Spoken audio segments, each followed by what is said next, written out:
ಆತ್ಮೀಯ ದ್ವಿತೀಯ PUC ವಿದ್ಯಾರ್ಥಿನಿಯರೇ, ಅದೇ ರೀತಿಯಾಗಿ ನನ್ನ ಉಪನ್ಯಾಸಕಿ ಬಂಧು ಮಿತ್ರರೇ, ಇವತ್ತಿನ ದಿನ ನಾನು ಏನು ಚರ್ಚೆ ಮಾಡ್ತಾ ಇದ್ದೀನಪ್ಪ ಅಂತಂದ್ರೆ, ಅರ್ಧ ವಾರ್ಷಿಕ ಪರೀಕ್ಷೆಗೆ ಸಂಬಂಧಿಸಿದ ಹಾಗೆ ಎಷ್ಟು ಪಾಠಗಳನ್ನು ಓದಬೇಕಾಗ್ಯದ ಮತ್ತು ಆಯಾ ಪಾಠದಲ್ಲಿ ಎಷ್ಟು ಮಾರ್ಕ್ಸ್ ಬರ್ತಾ ಇದೆ ಅನ್ನುವಂಥದ್ರ ಕುರಿತು ನಾನೇನು ಮಾಡ್ತಾ ಇದ್ದೀನಿ ಅಂತಂದ್ರೆ ಚರ್ಚೆ ಮಾಡ್ತಾ ಇದ್ದೀನಿ.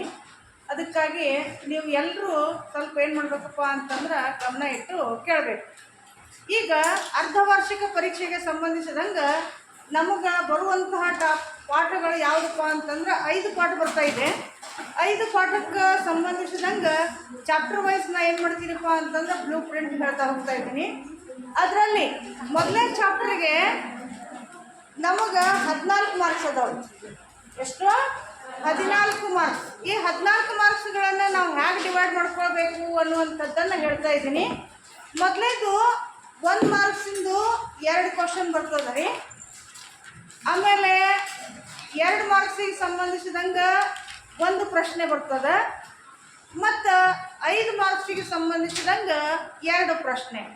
ಅಂದ್ರೆ ಒಟ್ಟಾರೆ 5 ಪ್ರಶ್ನೆಗಳು ಈ ಪಾಠದ ಮೇಲೆ ಬರ್ತಾ ಇದೆ. ಒಟ್ಟು ಅಂಕ ಎಷ್ಟು ಅಂತಂದ್ರೆ 14. ಇನ್ನು 2ನೇ ಚಾಪ್ಟರ್ಗೆ ಸಂಬಂಧಿಸಿದಂಗೆ ನಮಗೆ ಬರುವಂತಹ ಪ್ರಶ್ನೆಗಳ ಸಂಖ್ಯೆ ಎಷ್ಟಪ್ಪ ಅಂತಂದ್ರೆ 4 ಇದಾವ್ರಿ. ಆಮೇಲೆ ಮಾರ್ಕ್ಸ್ ಎಷ್ಟು ಬರ್ತದಪ್ಪ ಅಂತಂದ್ರೆ 17. ಯಾವ ರೀತಿಯಾಗಿ ಡಿವೈಡ್ ಮಾಡಿದೆ ಅಂತ ಅನ್ನೋದಾದರೆ 1 ಮಾರ್ಕ್ಸಿಗೆ ಸಂಬಂಧಿಸಿದಂಗೆ 2 ಪ್ರಶ್ನೆ ಬರ್ತದೆ ರೀ. ಅದೇ ರೀತಿಯಾಗಿ 5 ಮಾರ್ಕ್ಸಿಗೆ ಸಂಬಂಧಿಸಿದಂಗೆ 1 ಪ್ರಶ್ನೆ ಬರ್ತಾ ಇದೆ. ಆಮೇಲೆ 10 ಅಂಕದ 1 ಪ್ರಶ್ನೆ ಇಲ್ಲೇ ನಾವು ನೋಡ್ಲಾಗ್ತೀವಿ. ಅಂದರೆ ಒಟ್ಟಾರೆ 4 ಪ್ರಶ್ನೆಗಳು ಬಂದಿದ್ದಾಯ್ತು. ಇನ್ನು ಅದೇ ರೀತಿಯಾಗಿ ನಾವು 3ನೇ ಅಧ್ಯಾಯಕ್ಕೆ ಹೋಗಿದ್ದಾದ್ರೆ ಇಲ್ಲಿ ಬರುವಂತಹ ಅಂಕಗಳು 12. ಹಾಗಾಗಿ ಯಾವ ರೀತಿಯಾಗಿ ಇದನ್ನು ನಾವು ಡಿವೈಡ್ ಮಾಡ್ಕೊಳ್ಬೇಕು ಅಂತ ನೋಡಿದ್ದಾದ್ರೆ 1 ಅಂಕದ 1 ಪ್ರಶ್ನೆ, ಆಮೇಲೆ 2 ಅಂಕಕ್ಕೆ ಸಂಬಂಧಿಸಿದಂಗೆ 1 ಪ್ರಶ್ನೆ, ಆಮೇಲೆ 5 ಅಂಕಕ್ಕೆ ಸಂಬಂಧಿಸಿದಂಗೆ 2 ಪ್ರಶ್ನೆಗಳು ಇಲ್ಲಿ ಬರ್ತಾ ಇದೆ. ಒಟ್ಟಾರೆ 4 ಪ್ರಶ್ನೆಗಳು ಈ ಪಾಠದಲ್ಲಿ ಕಾಣ್ತಾ ಇದೆ. ಇನ್ನು ಅದೇ ರೀತಿಯಾಗಿ 4ನೇ ಚಾಪ್ಟರ್ಗೆ ಸಂಬಂಧಿಸಿದಂಗೆ ನಾವು ಏನು ನೋಡ್ಬೇಕಾಗಿದೆಪ್ಪ ಅಂತಂದ್ರೆ ಅಂಕಗಳು 14 ಇದಾವೆ. 14ಕ್ಕೆ ಸಂಬಂಧಿಸಿದಂಗೆ ಯಾವ ರೀತಿಯಾಗಿ ನಾವು ಪ್ರಶ್ನೆಗಳನ್ನು ಡಿವೈಡ್ ಮಾಡಿದ್ದೀವಿ ಅಂತಂದರೆ 1 ಅಂಕದ 3 ಪ್ರಶ್ನೆ ಬರ್ತಾ ಇದೆ ರೀ. ಅದೇ ರೀತಿಯಾಗಿ 2 ಅಂಕಕ್ಕೆ ಸಂಬಂಧಿಸಿದಂಗೆ 1 ಪ್ರಶ್ನೆ ಬರ್ತಾ ಇದೆ ಮತ್ತು 5 ಅಂಕಕ್ಕೆ ಸಂಬಂಧಿಸಿದಂಗೆ 2 ಪ್ರಶ್ನೆಗಳು. ಒಟ್ಟಾರೆ ಇಲ್ಲಿ 5 ಪ್ರಶ್ನೆಗಳು 14 ಅಂಕಗಳು ಅಂತ ನಮಗೆ ಅರ್ಥ ಆಯಿತು. ಇನ್ನು ಕೊನೆಯದಾಗಿ ಇಲ್ಲಿ 5ನೇ ಚಾಪ್ಟರ್ಗೆ ಸಂಬಂಧಿಸಿದ ಹಾಗೆ ಒಟ್ಟು 22 ಅಂಕಗಳಿದ್ದಾವೆ. ಈ ಪಾಠಕ್ಕೆ ಸಂಬಂಧಿಸಿದಂಗೆ ಅತಿ ಹೆಚ್ಚು ಅಂಕಗಳಿದ್ದಾವೆ. 2 ಅಂಕದ 1 ಪ್ರಶ್ನೆ ರೀ. ಇಲ್ಲಿ 1 ಅಂಕದ ಪ್ರಶ್ನೆ ಬರಲ್ಲ. ಆಮೇಲೆ 5 ಅಂಕದ 2 ಪ್ರಶ್ನೆಗಳು ರೀ. ಆಮೇಲೆ 10 ಅಂಕದ 1 ಪ್ರಶ್ನೆ. ಒಟ್ಟಾರೆ ಇಲ್ಲಿ ನಮಗೆ 4 ಕ್ವಶನ್ಸು ಅಂದರೆ ಪ್ರಶ್ನೆಗಳು ಬರ್ತಾ ಇದೆ. ಇಷ್ಟು ಯಾವುದಕ್ಕೆ ಬರ್ತದಪ್ಪ ಅಂತಂದ್ರೆ ಮಿಡ್ ಟರ್ಮ್ ಎಕ್ಸಾಮ್ ಅಂದರೆ ಅರ್ಧವಾರ್ಷಿಕ ಪರೀಕ್ಷೆಗೆ ಸಂಬಂಧಿಸಿದಂಗೆ ಬರ್ತಾ ಇದೆ. ಇನ್ನು ನಾನು ಏನು ಮಾಡ್ತಾ ಇದ್ದೀನಪ್ಪ ಅಂತಂದ್ರೆ ವಾರ್ಷಿಕ ಪರೀಕ್ಷೆಗೂ ಅನುಕೂಲ ಆಗಲಿ ಅನ್ನುವಂಥ ದೃಷ್ಟಿಯಿಂದ 9 ಚಾಪ್ಟರ್ನ ಪ್ರಶ್ನೆಗಳು ಎಷ್ಟೆಷ್ಟು ಬರ್ತಾ ಇದೆ, ಅಂಕಗಳು ಎಷ್ಟು ಬರ್ತಾ ಇದೆ ಅನ್ನುವಂಥದ್ರ ಕುರಿತು ಚರ್ಚೆ ಮಾಡ್ತಾ ಇದ್ದೀನಿ. 6ನೇ ಚಾಪ್ಟರ್ಗೆ ಸಂಬಂಧಿಸಿದಂಗೆ 11 ಅಂಕಗಳು ಇದೆ ರೀ. ಆ ಪ್ರಶ್ನೆಗಳನ್ನು ಯಾವ ರೀತಿಯಾಗಿ ಡಿವೈಡ್ ಮಾಡಿದಾರಪ್ಪ ಅಂತಂದ್ರೆ 1 ಅಂಕದ 2 ಪ್ರಶ್ನೆ, ಅದೇ ರೀತಿಯಾಗಿ 2 ಅಂಕದ 2 ಪ್ರಶ್ನೆ, ಆಮೇಲೆ 5 ಅಂಕದ 1 ಪ್ರಶ್ನೆ. ಹಾಗಾಗಿ ಒಟ್ಟು 11 ಅಂಕದ ಪ್ರಶ್ನೆ ನಮಗೆ ಬರುವಂಥ ಪ್ರಶ್ನೆಗಳ ಸಂಖ್ಯೆ 5.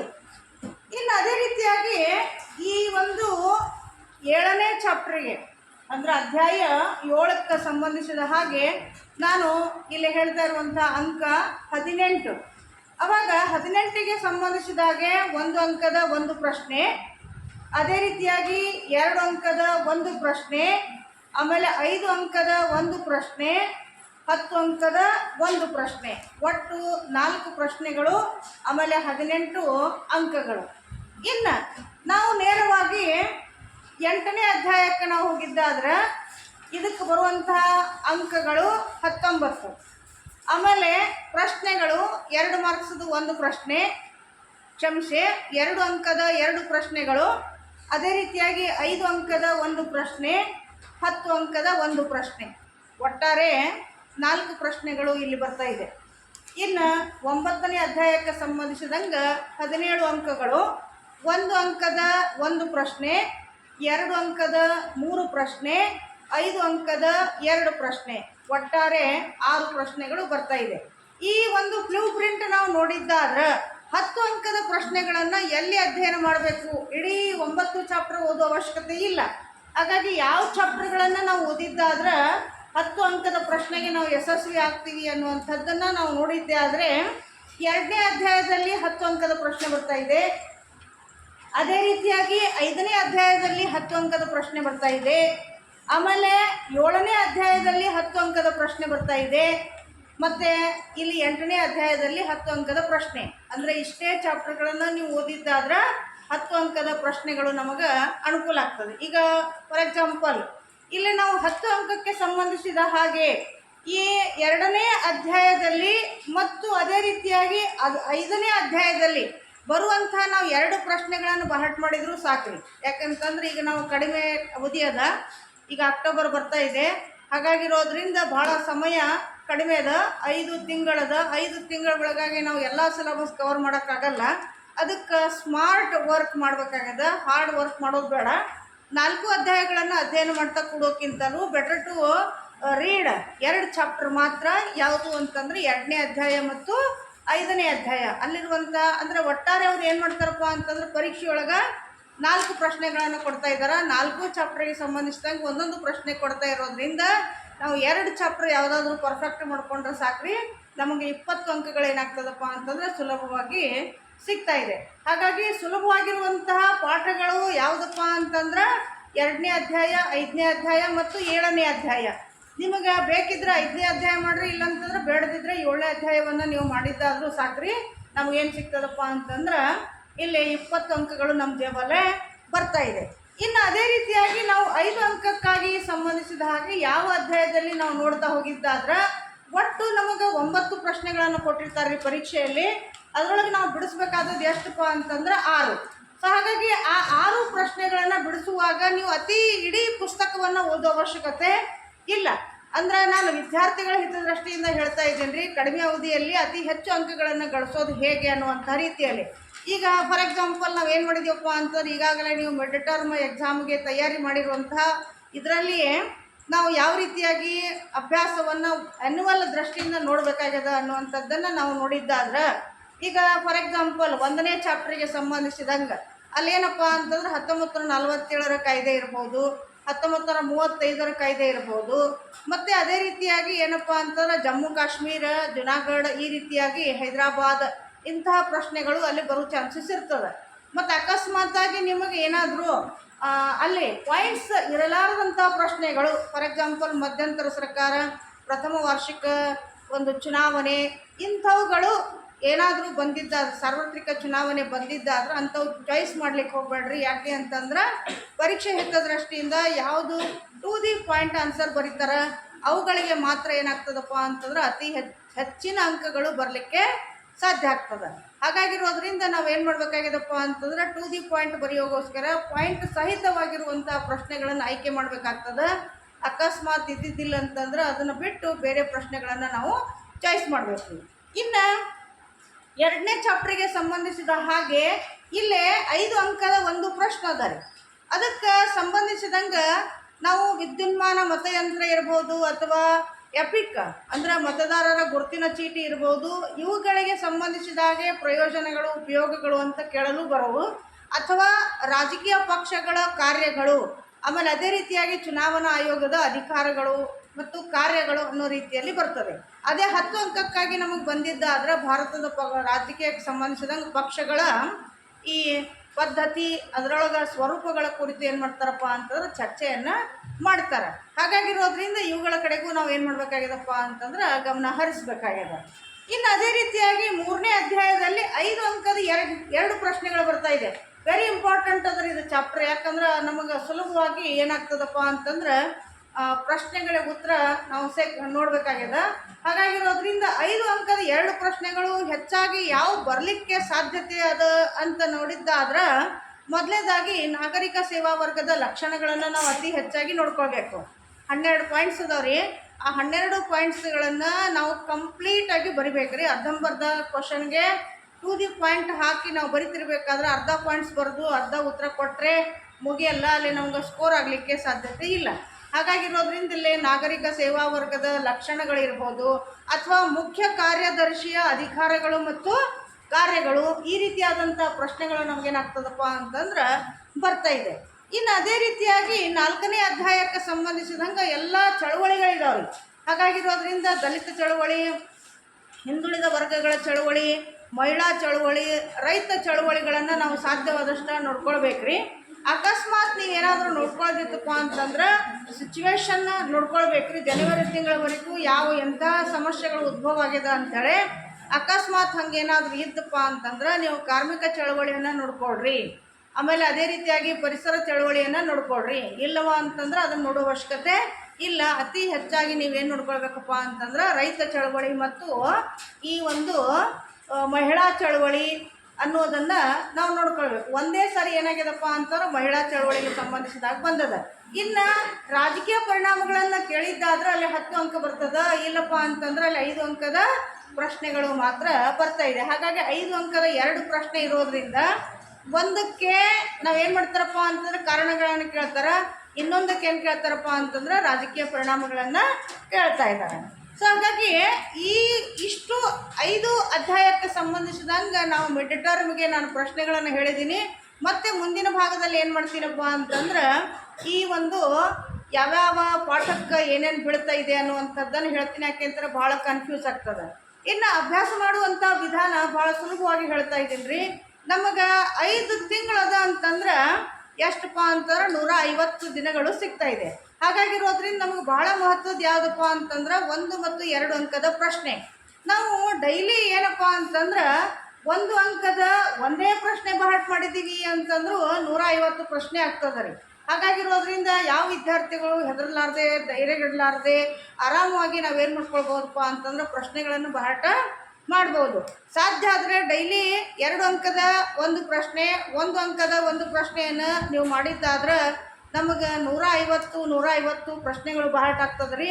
ಹಾಗಾಗಿರೋದ್ರಿಂದ ಧೈರ್ಯ ಕೆಡೋದು ಬೇಡ. 20 ಅಂಕದ ಪ್ರಶ್ನೆಗೆ ಸಂಬಂಧಿಸಿದಂಗೆ ಎಲ್ಲ ಪ್ರಶ್ನೆಗಳು ಅದರಲ್ಲಿ ಮುಗಿತದೆ. ಹಾಗಾಗಿರೋದ್ರಿಂದ ಈಸಿಯಾಗಿ ನೀವು 30 ಅಂಕಗಳನ್ನು ನಿಮ್ಮ ಜೇಬಿನಲ್ಲಿ ತೊಗೊಳ್ಬೋದು. 100ಕ್ಕೆ 100 ಗಳಿಸ್ಲಿಕ್ಕೆ ಸಾಧ್ಯ ಅದ. ಮತ್ತು ನೀವು ಅಕಸ್ಮಾತ್ 100ಕ್ಕೆ 100 ಗಳಿಸ್ಲಿಕ್ಕೆ ಆಗಲಿಲ್ಲಪ್ಪ ಅಂತಂದ್ರೂ ಚಿಂತೆ ಬೇಡ. 5 ಅಂಕದ 10 ಅಂಕದ ದೊಡ್ಡ ಪ್ರಶ್ನೆಗಳದಾವು ಅಂತ ನೀವು ವಿಚಾರ ಮಾಡಿದ್ದಾದ್ರೆ ಭಾಳ ತಲೆ ಕೆಡಿಸ್ಕೋಬೇಡ್ರಿ. ಯಾಕೆ ಅಂತಂದ್ರೆ ನಮಗೆ ಆರಾಮಾಗಿ ಏನು ಮಾಡ್ತೀವಪ್ಪ ಅಂತಂದ್ರೆ 60 ಅಂಕಗಳನ್ನು ನಾವು ಗಳಿಸ್ಲಿಕ್ಕೆ ಸಾಧ್ಯದ ಈ ಬರೀ ಬರವಣಿಗೆಯ ಮೂಲಕ. ಹೇಗೆ ಅಂತಂದ್ರೆ ನಾವು ಬರೀ ಟೀಚಿಂಗ್ ಪಾಯಿಂಟ್ಸ್ಗಳನ್ನು ಬೈಹಾರ್ಟ್ ಮಾಡಿದ್ದಾದರೂ ನಮಗೇನು ಸಿಗ್ತದಪ್ಪ ಅಂತಂದ್ರೆ 5 ಅಂಕಕ್ಕಾಗಿ 2 ಪ್ರಶ್ನೆಗಳು ಸಿಗ್ತಾ ಇದ್ದಾರೆ. ಹಾಗಾಗಿ 6 ಪ್ರಶ್ನೆಗಳಿಗೆ ಸಂಬಂಧಿಸಿದ ಹಾಗೆ ನಾವು ಬರೀ ಟೀಚಿಂಗ್ ಪಾಯಿಂಟ್ಸ್ ಬರೆದಿದ್ದೀವಿ ಅಂತಂದ್ರೂ ನಮಗೇನು ಸಿಗ್ತದಪ್ಪ ಅಂತಂದ್ರೆ 12 ಅಂಕಗಳು ಸಿಗ್ತಾ ಇದೆ. ಹಾಗಾಗಿರೋದ್ರಿಂದ ಈ 12 ಅಂಕಗಳು ಅದು 30 ಸೇರಿಸಿದ್ದಾದ್ರೆ ನಮಗೆ 42 ಅಂಕಗಳು ಇಲ್ಲೇ ಸಿಕ್ಕಿದ್ದಾಯಿತು. ಇನ್ನು ಅದೇ ರೀತಿಯಾಗಿ ಈ 10 ಅಂಕದ ಪ್ರಶ್ನೆಗೆ ಸಂಬಂಧಿಸಿದಂಗೆ ಟೀಚಿಂಗ್ ಪಾಯಿಂಟ್ಸ್ ಅಷ್ಟೇ ಬರೆದಿದ್ದೀವಿ ಅಂತಂದರೂ 6 ನಮಗೆ ಅಂಕಗಳು ದೊರೀತಾ ಇದೆ. ಸೊ ಹಾಗಾಗಿ ಎಲ್ಲವೂ ಸೇರಿದ್ದಾದ್ರೆ 42 + 6 ಅಂತಂದ್ರೆ 48 ಆಯಿತು. ನಿಮಗೆ ಇಂಟರ್ನಲ್ ಒಂದು 10 ಅಥವಾ 12, 15 ಬಿದ್ದಿದ್ದಾದ್ರೆ 60 ಅಂಕಗಳು ಸಹಜವಾಗಿ ಸಿಕ್ಕು ನೀವು ಫಸ್ಟ್ ಕ್ಲಾಸ್ ಆಗೋ ಚಾನ್ಸಸ್ ಇರ್ತದೆ. ಫೇಲ್ ಆಗುವಂಥ ಅವಶ್ಯಕತೆ ಇಲ್ಲಿ ಬೀಳಲ್ಲ. ಹಾಗಾಗಿರೋದ್ರಿಂದ ಆತ್ಮೀಯ ವಿದ್ಯಾರ್ಥಿನಿಯರೇ, ನೀವು ಸಾಧ್ಯ ಆದಷ್ಟು ಒಂದು 2-3 ಆದರೂ ನೀವು ಮಿಡ್ ಟರ್ಮ್ಗೆ ಸಂಬಂಧಿಸಿದಂಗೆ ಪ್ರಶ್ನೆಗಳನ್ನು ಬಹಳ ಮಾಡಿ ರೆಡಿ ಪೊಸಿಷನ್ನಾಗಿ ಇದ್ದಿದ್ದಾದ್ರೆ ನಾ ಹೇಳಿರುವಂಥದ್ದು ಅವುಗಳನ್ನು ನೀವೇನು ಮಾಡ್ಕೊಳ್ರಿ ಅಂತಂದ್ರೆ ಕಂಪ್ಲೀಟ್ ತಯಾರು ಮಾಡ್ಕೊಂಡು ಇಟ್ಕೊಳ್ರಿ. ಮಾಡಿದ್ದ ಆದ್ರೆ ಸ್ಮಾರ್ಟ್ ವರ್ಕ್ ಮಾಡಿದ್ದಾದ್ರೆ ನಿಮಗೆ ಕಡಿಮೆ ಅಂತಂದ್ರೆ 80 ಬೀಳ್ತದೆ ರೀ. ತೊಗೊಂಡಿನಿ ಅಂತಂದ್ರೆ 100ಕ್ಕೆ 100 ಚಾನ್ಸಸ್ ಇರ್ತದೆ. ಇನ್ನೊಂದು ವಿಷಯ ಹೇಳಬೇಕು ಅಂತಂದ್ರೆ ಪ್ರೊಜೆಕ್ಟ್ ಮತ್ತು ಅಸೈನ್ಮೆಂಟ್ ವರ್ಕ್ ಮತ್ತು ಅದೇ ರೀತಿಯಾಗಿ ನಮ್ಮದೇ ಆದಂಥ ಅಟೆಂಡೆನ್ಸು ಎಲ್ಲ ಸೇರಿಸಿ ನಮಗೇನು ಕೊಟ್ಟಿದ್ದಾರಪ್ಪ ಅಂತಂದ್ರೆ ಈ ಮಿಡ್ ಟರ್ಮ್ ಮತ್ತು ಫಸ್ಟ್ ಟೆಸ್ಟ್, ಸೆಕೆಂಡ್ ಟೆಸ್ಟಿಗೆ ಸಂಬಂಧಿಸಿದ ಹಾಗೆ 10 ಅಂಕಗಳು ಮತ್ತು ಅದೇ ರೀತಿಯಾಗಿ ಪ್ರೊಜೆಕ್ಟ್ ಮತ್ತು ಅಸೈನ್ಮೆಂಟ್ಗೋಸ್ಕರ 10 ಅಂಕಗಳು. ಇವುಗಳು ಯಾವ ಕಾರಣಕ್ಕೂ ಕಳೆದುಕೊಳ್ಬಾರ್ದು. ಇಲ್ಲ ಅಂತಂದ್ರೆ ನಮ್ಗೆ 1 ಮಾರ್ಕ್ಸ್ ಕಡಿಮೆ ಬಿದ್ದದ ಅಂತಂದ್ರೆ ನಮಗೆ 100ಕ್ಕೆ 100 ಬರಲ್ಲ. ಯಾಕೆಂತಂದ್ರೆ 80 ಅಂಕದ ಪ್ರಶ್ನೆ ಪತ್ರಿಕೆ ಅದ ರೀ. ಹಾಗಾಗಿ ನಾವೇನು ಮಾಡಬೇಕಾಗ್ಯದಪ್ಪ ಅಂತಂದ್ರೆ 80 ಅಂಕಕ್ಕಾಗಿ ಔಟ್ ತೆಗೆದಿದ್ದೀವಿ ಅಂತಂದ್ರು ನಮಗೆ ಅಕಸ್ಮಾತಾಗಿ ಪ್ರಾಜೆಕ್ಟ್ ಅಸೈನ್ಮೆಂಟ್ ಮತ್ತು ಈ mid term first test second test ಈ 3ಗಳಲ್ಲಿ 2 ಟೆಸ್ಟ್ಗಳನ್ನು ನಾವೇನು ಮಾಡ್ತಾರಪ್ಪ ಅಂದರೆ ಯಾವುದಕ್ಕೆ ಹೆಚ್ಚು ಅಂಕದ ಆ ಅಂಕನ್ನ ಏನು ಮಾಡ್ತಾರಪ್ಪ ಅಂತಂದ್ರೆ ಇಂಟರ್ನಲ್ ಮಾರ್ಕ್ಸಲ್ಲಿ ಹಿಡಿತಾರೆ. ಹಾಗಾಗಿರೋದ್ರಿಂದ ಸಾಧ್ಯವಾದಷ್ಟು ಈಗ ನೀವು ಏನು ಮಾಡಿದ್ರಿ ಗೊತ್ತಿಲ್ಲ, ಫಸ್ಟ್ ಚಾಪ್ಟ್ರಲ್ಲೇ ಅಕಸ್ಮಾತ್ ಏನಾದರೂ ನಿಮಗೆ ಉಳ್ಕೊಂಡಿದ್ದಾದ್ರೆ ಏನು ಅಂತಂದ್ರೆ ಕಡಿಮೆ ಮಾರ್ಕ್ಸ್ ಬಂದಿದ್ದಾದ್ರೆ ನೀವೇನು ಮಾಡ್ರಪ್ಪ ಅಂತಂದ್ರೆ ಮಿಡ್ ಟರ್ಮಲ್ಲೇ ಔಟ್ ತೊಗೊಳ್ಳಿಕ್ಕೆ ಪ್ರಯತ್ನ ಮಾಡಿರಿ. ಅದೇ ರೀತಿಯಾಗಿ ಟೆಸ್ಟು 2ನೇ ಟೆಸ್ಟ್ ಇರ್ತದೆ ನೋಡ್ರಿ, ಅದರಲ್ಲಿ ನೀವು ಔಟ್ ತೊಗೊಳ್ಳಿಕ್ಕೆ ಪ್ರಯತ್ನ ಮಾಡಿದ್ದಾದ್ರೆ ಅವು 10 ಅಂಕಗಳು ಸಿಗ್ತದೆ ರೀ. ಮತ್ತು ಅಟೆಂಡೆನ್ಸು ಮತ್ತು ಪ್ರೊಜೆಕ್ಟ್ ಅಸೈನ್ಮೆಂಟಿಗಾಗಿ 10 ಅಂಕ ಅಂದರೆ ಒಟ್ಟಾರೆ 20 ಪ್ಲಸ್ ಈ 80 ಅಂಕಗಳು. ನಾನು ಬರ್ತಾ ಏನು ಮಾಡ್ತೀನಪ್ಪ ಅಂತಂದ್ರೆ ಮತ್ತೆ ನಿಮಗೆ ಪ್ರಶ್ನೆಗಳ ಸುರಿಮಳೆಗಳನ್ನು ಹೇಳ್ತಾ ಹೋಗ್ತಾ ಇದ್ದೀನಿ. ವಾರ್ಷಿಕ ಪರೀಕ್ಷೆಗೆ ಸಂಬಂಧಿಸಿದಂಗೆ ನಾನು ಏನು ಮಾಡ್ತೀನಪ್ಪ ಅಂತಂದ್ರೆ ವೆರಿ ಇಂಪಾರ್ಟೆಂಟ್ ಪ್ರಶ್ನೆಗಳನ್ನು ನಾನು ಜನವರಿ ತಿಂಗಳಲ್ಲಿ ಹೇಳ್ತೀನಿ. ಹಾಗಾಗಿರೋದ್ರಿಂದ ನೀವು ದಯವಿಟ್ಟು ಈ ಮಿಡ್ ಟರ್ಮನ್ನು ಸೀರಿಯಸ್ ಆಗಿ ತಗೊಂಡು ನಾನು ಹೇಳಿರುವಂಥ ಪ್ರಶ್ನೆಗಳನ್ನು ಮತ್ತೆ ಓದ್ಕೊಂಡು ನೀವು ಸಾಧ್ಯವಾದಷ್ಟು ಔಟ್ ತೆಗೆದಿದ್ದಾದ್ರೆ ನಿಮಗೆ 100ಕ್ಕೆ 100 ಸಿಗಲಿಕ್ಕೆ ಸಾಧ್ಯ ಇದೆ. ಸೊ ಹಾಗಾಗಿ ವಿದ್ಯಾರ್ಥಿಗಳು ಇದನ್ನು ಸದ್ಬಳಕೆ ಮಾಡಿಕೊಂಡು ಯಾವ ರೀತಿಯಾಗಿ ಓದ್ಕೊಳ್ಬೇಕು ಅಂತ ನೀವು ತಿಳ್ಕೊಳ್ಬೇಕು. ಆಮೇಲೆ ಇನ್ನೊಂದು ವಿಷಯ, ಓದುವಂಥ ಸಮಯ ಎಷ್ಟೋ ವಿದ್ಯಾರ್ಥಿನಿಯರು ಏನು ಹೇಳ್ತಾರಪ್ಪ ಅಂತಂದ್ರೆ 6 ವಿಷಯದ ಮನೆಯೊಳಗೆ ಓದಲಿಕ್ಕಾಗಲ್ಲ 6 ವಿಷಯ ಅನ್ನೋ ರೀತಿಯಲ್ಲಿ ಮಾತಾಡ್ತಾ ಇದ್ದಾರೆ. 6 ವಿಷಯಕ್ಕೆ ನೀವೇನು ಗಂಟೆಗಟ್ಟಲೆ ಕುತ್ಕೊಳ್ಳೋ ಅವಶ್ಯಕತೆ ಇಲ್ಲ. ಅತಿ ಕಡಿಮೆ ಅವಧಿಯಲ್ಲಿ ನೀವೇನು ಮಾಡ್ಬೋದು ಅಂತಂದರೆ ಹೆಚ್ಚು ವಿಷಯವನ್ನು ಓದ್ಕೊಳ್ಬೋದು. ಒಂದು ವಿಷಯಕ್ಕೆ ಸಂಬಂಧಿಸಿದಂಗೆ ನಮ್ಗೆ 20ರಿಂದ 30 ನಿಮಿಷ ಸಾಕ್ರಿ. ಯಾಕೆ ಅಂತಂದ್ರೆ 1 ಅಂಕದ 1 ಪ್ರಶ್ನೆ, 2 ಅಂಕದ 1 ಪ್ರಶ್ನೆ, ಜೊತೆಗೆ ಏನು ಮಾಡಬೇಕಾಗಿದಪ್ಪ ಅಂತಂದ್ರೆ ವಾರಕ್ಕೆ 1 ಪ್ರಶ್ನೆ ನೀವು ಏನಪ್ಪ ಅಂತಾರೆ ಬಹಾಟ್ ಮಾಡಿದ್ದಾದ್ರೆ 5 ಅಂಕಕ್ಕಾಗಿ ಪ್ರತಿ ತಿಂಗಳಿಗೆ ಎಷ್ಟು ಕ್ವಶನ್ಸ್ ತಯಾರಾಗ್ತಾವಪ್ಪ ಅಂತಂದ್ರೆ 4 ಪ್ರಶ್ನೆಗಳು ತಯಾರಾಗ್ತದೆ. 4 ಅಂದರೆ 20 ಪ್ರಶ್ನೆಗಳು ನಿಮ್ಮಲ್ಲಿ ಏನಾಗ್ತದೆ ರೆಡಿ ಆಗ್ತದೆ. 20 ಪ್ರಶ್ನೆಯಲ್ಲಿ ನಮಗೆ ಆರಾಮಾಗಿ ಎಷ್ಟು ಪ್ರಶ್ನೆ ಬರಬೇಕಾಗಿದಪ್ಪ ಅಂತಂದ್ರೆ 6 ಪ್ರಶ್ನೆಗಳು ಅವು ಬಂದಿರ್ತವೆ. ಹಾಗಾಗಿರೋದ್ರಿಂದ ಗಾಬರಿ ಮಾಡೋ ಅವಶ್ಯಕತೆ ಇಲ್ಲ. ಇನ್ನು ನಮಗೆ 10 ಅಂಕಕ್ಕಾಗಿ ತಿಂಗಳ ತನಕ ಒಂದೇ ಪ್ರಶ್ನೆ ಬಾಟ್ ಮಾಡಿದ್ದೀನಿ ಅಂತಂದ್ರು ನಮಗೆ 5 ತಿಂಗಳಿಗೆ ಸಂಬಂಧಿಸಿದಂಗೆ 5 ಪ್ರಶ್ನೆ ಬಾಟ್ ಆಗ್ತದೆ. ಆದರೆ ನಾನು ಹೇಳ್ತಾ ಇರೋದು ಎಷ್ಟಪ್ಪ ಅಂತಂದ್ರೆ 4 ಚಾಪ್ಟರು, ಹಾಗಾಗಿ 4 ಪ್ರಶ್ನೆಗಳನ್ನು ಬಾಟ್ ಮಾಡಬೇಕಾಗಿದೆ. ಅದಕ್ಕಾಗಿ ನಾವೇನು ಮಾಡ್ಬೇಕಪ್ಪ ಅಂತಂದ್ರೆ ಪ್ರತಿ ತಿಂಗಳಿಗೆ ಡೈಲಿ ಒಂದೊಂದು 2 ಲೈನ್ ಬಾಟ್ ಮಾಡಿದ್ರಿ ಅಂತಂದ್ರೂ ಸಹಿತ 1 ತಿಂಗಳ ತನಕ 1 ಪ್ರಶ್ನೆ ತಯಾರಾಗ್ತದೆ ರೀ. ಅದಕ್ಕೂ ಹೆದರೋ ಅವಶ್ಯಕತೆ ಇಲ್ಲ.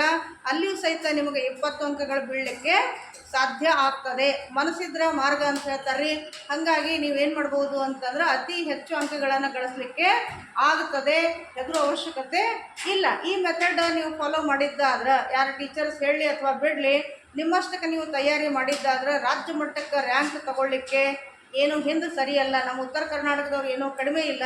ಹಾಗಾಗಿರೋದ್ರಿಂದ ನಾವು ಪ್ರಯತ್ನವನ್ನು ಮಾಡಿದ್ದಾದ್ರೆ ಅದು ಯಶಸ್ವಿ ಆಗೇ ಆಗ್ತದೆ. ಯಾವ ಬೇಕಿದ್ದ ಕಾಲೇಜುಗಳು ಇದನ್ನು ಏನು ಮಾಡ್ಬೋದಪ್ಪ ಅಂತಂದ್ರೆ ಸ್ಪರ್ಧೆಗೆ ಇಳಿಬಹುದು. ಇನ್ನು ನೇರವಾಗಿ ಇಲ್ಲೇ ನಾನು ಆಗಲೇ ಹೇಳಿದೆ ಏನಪ್ಪ ಅಂತಂದ್ರೆ 20ರಿಂದ 30 ನಿಮಿಷ ಸಾಕು ಅಂತ. ಹಾಗಾಗಿರೋದ್ರಿಂದ 20 ನಿಮಿಷದಲ್ಲಿಯೇ ನಾವು ಏನು ಮಾಡ್ಕೊಳ್ಬೋದಪ್ಪ ಅಂತಂದ್ರೆ 1 ಅಂಕದ 1 ಪ್ರಶ್ನೆ, 2 ಅಂಕದ 1 ಪ್ರಶ್ನೆಯನ್ನು ಬಹಾಟ್ ಮಾಡಿ ಆಮೇಲೆ ಏನಪ್ಪ ಅಂತಂದ್ರೆ 2 ಪಾಯಿಂಟ್ಸ್ಗಳನ್ನು ನಾವು ನೋಡ್ತಾ ಹೋಗಿದ್ದಾದರೂ ವಾರದವರೆಗೂ ಏನಾಗ್ತದಪ್ಪ ಅಂತಂದ್ರೆ 1 ಪ್ರಶ್ನೆ ಬಹಾಟ್ ರೆಡಿಯಾಗಿರ್ತದೆ. ಅದಕ್ಕೆ ಟೆನ್ಷನ್ ತೊಗೊಳ್ಬೇಡ್ರಿ. ಆರಾಮಾಗಿ 1, 2, 5, 10 ಅಂಕದ ಪ್ರಶ್ನೆಗಳನ್ನು 5 ತಿಂಗಳಲ್ಲಿ ರೆಡಿ ಆಗ್ತದೆ. ಇನ್ನೊಂದು ವಿಷಯ ಏನಪ್ಪ ಅಂತಂದ್ರೆ ರವಿವಾರ ಇದ್ದಂಥ ಸಂದರ್ಭದೊಳಗೆ ನಾವು ಏನು ಮಾಡಬೇಕಾಗಿದಪ್ಪ ಅಂತಂದ್ರೆ ನೇರವಾಗಿ ಪ್ರಶ್ನೆ ಪತ್ರಿಕೆಗಳನ್ನು ನಮ್ಮ ಹತ್ರ ಇಟ್ಕೊಳ್ಬೇಕು. ಪ್ರಶ್ನೆ ಪತ್ರಿಕೆಗಳಲ್ಲಿ ಯಾವುದು ಮೊದಲೇ ಕೆಲಸ ಏನಪ್ಪ ಅಂತಂದ್ರೆ ಯಾವ್ಯಾವ ಪ್ರಶ್ನೆಗಳು ಸೇಮ್ ಬಂದಾವ ಅಂದ್ರೆ ಬೇರೆ ಇರಲಾರ್ದೆ ಒಂದೇ ರೀತಿಯಾದಂಥ ಪ್ರಶ್ನೆಗಳು ನಿಮಗೆ ಬಂದದ್ದು ಏನದಪ್ಪ ಅಂತಂದ್ರೆ ಅದನ್ನು ಸಪ್ರೇಟ್ ಮಾಡಿಕೊಡ್ರಿ. ಅವುಗಳನ್ನು ಮೊದಲು ಬಹಾಟ್ ಮಾಡಿ ತೆಗೀರಿ. ಆಮೇಲೆ ಯಾವುದು ಬಂದಿಲ್ಲ ಒಂದೊಂದಾಗಿ ಕಾಣಿಸ್ತಾ ಇದೆ ಅಂಥವುಗಳನ್ನು ನೀವೇನು ಮಾಡ್ಕೊಡ್ರಪ್ಪ ಅಂತಂದ್ರೆ ಕೊನೆಗೆ ಬಂದು ಅವುಗಳನ್ನು ಬಹಾಟ್ ಮಾಡಿರಿ. ಆಮೇಲೆ ನೀವೇನು ಮಾಡಬೇಕಪ್ಪ ಅಂತಂದ್ರೆ ನೆನಪು ಉಳಿಯಂಗಿಲ್ಲ ಅನ್ನುವಂಥ ರೀತಿಯಲ್ಲಿ ಕೆಲವೊಂದಿಷ್ಟು ಜನರು ಹೇಳ್ತಿರ್ತಾರೆ. ನೆನಪು ಉಳಿತದ ರೀ. ಹೆಂಗಪ್ಪ ಅಂತಂದ್ರೆ ಇವತ್ತು ಓದಿರೋವಂಥದ್ದನ್ನು ನಾಳೆಗೆ ಮತ್ತೊಂದು ಸಾರಿ ಅದನ್ನು ಪೇಜ್ ತಿರುವು ಹಾಕ್ಬೇಕ್ರಿ. ತಿರುವಿ ಹಾಕಿದ್ರೆ ಸಾಕ್ರಿ ನೆನಪುಳಿಯುವಂಥ ಸಾಧ್ಯತೆ ಇರ್ತದೆ. ಅಷ್ಟಲ್ಲದೆ ಪಿ ಯು ಬೋರ್ಡ್ನವ್ರು ಏನು ಮಾಡಿದಾರಪ್ಪ ಅಂತಂದರೆ ಕೆಲವೊಂದಿಷ್ಟು ಮಾಡೆಲ್ ಕ್ವಶನ್ ಪೇಪರ್ಗಳನ್ನು ಬಿಟ್ಟಿದ್ದಾರೆ. ನಿಮ್ಮದೇ ಆದಂತಹ ಉಪನ್ಯಾಸಕ ಬಂಧು ಮಿತ್ರರ ಹತ್ರ PUEKRNEC.com ಅಲ್ಲೇ ಹೋಗಿದ್ದೆ ಆದರೆ ಅಕಸ್ಮಾತ್ ಅವ್ರ ಕಡೆಯಿಂದ ನಿಮಗೆ ಸಿಗಲಿಲ್ಲ ಅಂತಂದರೆ .com ಅನ್ನು ಬಳಸ್ರಿ. ಅಲ್ಲೇನು ಸಿಗ್ತದಪ್ಪ ಅಂತಂದ್ರೆ ಪ್ರಶ್ನೆ ಪತ್ರಿಕೆಗಳು ಸಿಗ್ತಾ ಇದೆ. ಅದು ಮಾಡೆಲ್ 9 ರಿಂದ 10 ಪ್ರಶ್ನೆ ಪತ್ರಿಕೆಗಳು ಸಿಗ್ತಾ ಇದೆ. ಇನ್ನು ಅದೇ ರೀತಿಯಾಗಿ ಬೆಂಗಳೂರಿಗೆ ಸಂಬಂಧಿಸಿದಂಗೆ ಯಾರ್ಯಾರು ಪೇಪರ್ ವ್ಯಾಲ್ಯೂಷನ್ಗೆ ಹೋಗಿದ್ದಾರೋ ಅವ್ರೆಲ್ಲರ ಹತ್ರ ಏನದಪ್ಪ ಅಂತಂದ್ರೆ ಹ್ಯಾಂಡ್ ಬುಕ್ ಅದ ರೀ. ಒಂದು ಮಾಡೆಲ್ ಕ್ವಶನ್ ಪೇಪರ್ ಅದ ರೀ, ಮತ್ತು ಅದೇ ರೀತಿಯಾಗಿ ಪಾಠಕ್ಕೆ ಸಂಬಂಧಿಸಿದಂಗೆ ಪ್ರತಿಯೊಂದು ಕ್ವಶನ್ ಪೇಪರ್ಗಳು ಅಲ್ಲೇ ಕ್ವಶನ್ಸು ಮತ್ತು ವಿತ್ ಆನ್ಸರ್ಸ್ ಇದೆ. ಅವುಗಳನ್ನು ಸಹಿತ ನೀವು ನೋಡಿದ್ದಾದ್ರೆ ಯಾವ ಕಾರಣಕ್ಕೂ ನಿಮಗೆ ರಾಜ್ಯಶಾಸ್ತ್ರ ವಿಷಯದಲ್ಲಿ ಕಡಿಮೆ ಅಂಕ ಬರಲಿಕ್ಕೆ ಸಾಧ್ಯ ಇಲ್ಲ. ಸೊ ಇದು ನಿಮಗೆ ವಿಷಯ ಇಷ್ಟ ಆಗಿತ್ತು ಅಂತಂದ್ರೆ ಲೈಕ್ ಮಾಡಿರಿ, ಶೇರ್ ಮಾಡಿರಿ ಮತ್ತು ಕಮೆಂಟ್ ಮಾಡಿರಿ. ಅದೇ ರೀತಿಯಾಗಿ ಸಬ್ಸ್ಕ್ರೈಬ್ ಮಾಡ್ಕೊಳ್ಳೋದು ಮರಿಬೇಡ್ರಿ. ಧನ್ಯವಾದಗಳು.